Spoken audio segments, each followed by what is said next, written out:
Estamos en condiciones de recibirlo a Santiago Kovaldov, ensayista, filósofo. Bueno, allí lo estamos viendo, Santiago. No sé si puede escucharnos. La escucho perfectamente. Buenas tardes. Bueno, y nosotros también. Muchas gracias por la paciencia, por esperarnos. Son tiempos en que la paciencia es un imperativo. Sí, es cierto. La paciencia es un imperativo, buena definición. Y justamente necesitamos de su mirada como filósofo, Santiago.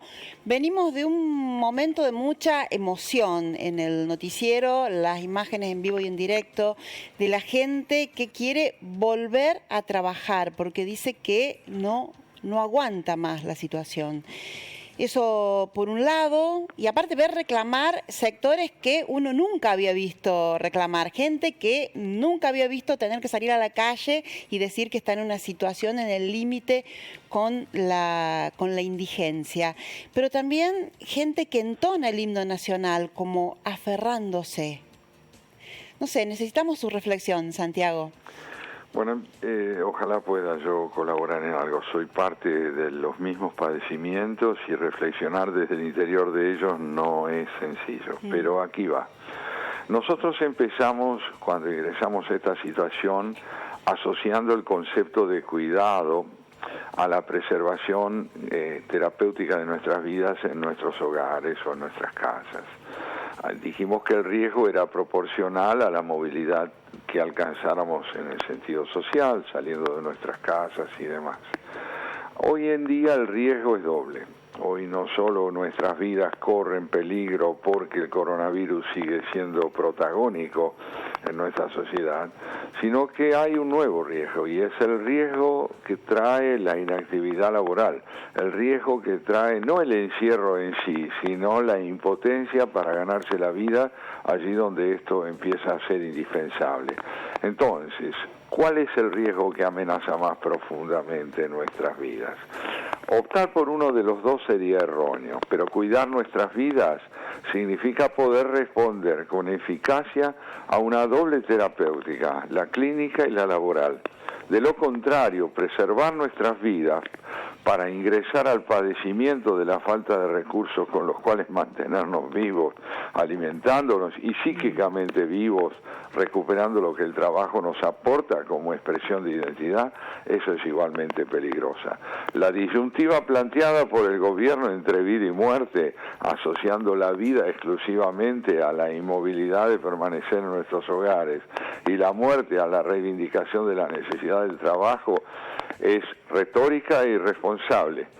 Se trata de entender que preservar la vida en estas circunstancias es también generar condiciones para que el trabajo vuelva poco a poco a ser expresión de identidad de la gente.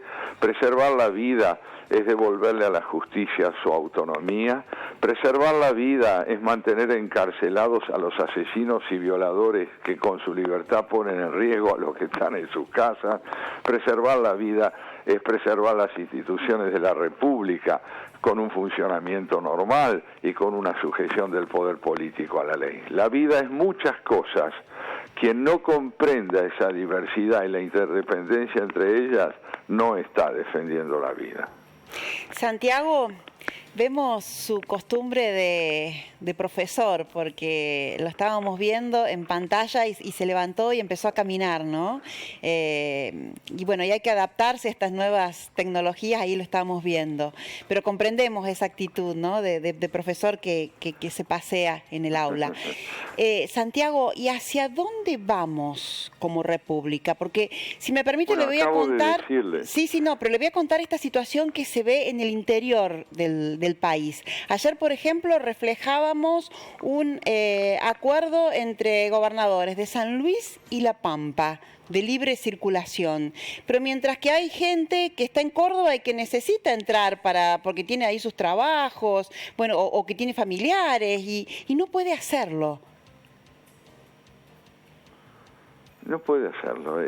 Estamos hablando de lo que inicialmente planteábamos. No hay respuestas fragmentarias a este problema. El problema tiene complejidad porque exige interdependencia entre todas las propuestas que se hagan. Cuidar una vida es cuidarla en todos sus aspectos, no solo en uno. En todos sus aspectos. El gobierno tiene por lo menos la responsabilidad de entenderlo y de escuchar a aquellos que, siendo idóneos en su profesión clínica, en su profesión terapéutica, en su profesión económica, tienen puntos de vista más mastizados que los suyos. Es necesario abrirse al diálogo, a escuchar a aquellos que no coinciden con uno. No es indispensable tener toda la razón, es conveniente tener razón parcialmente para abrirse al encuentro y al intercambio con otros. ¿Y qué pasa con la clase dirigente, con la clase política, que no tiene gestos como bajarse los sueldos ante una población que está cada vez más empobrecida?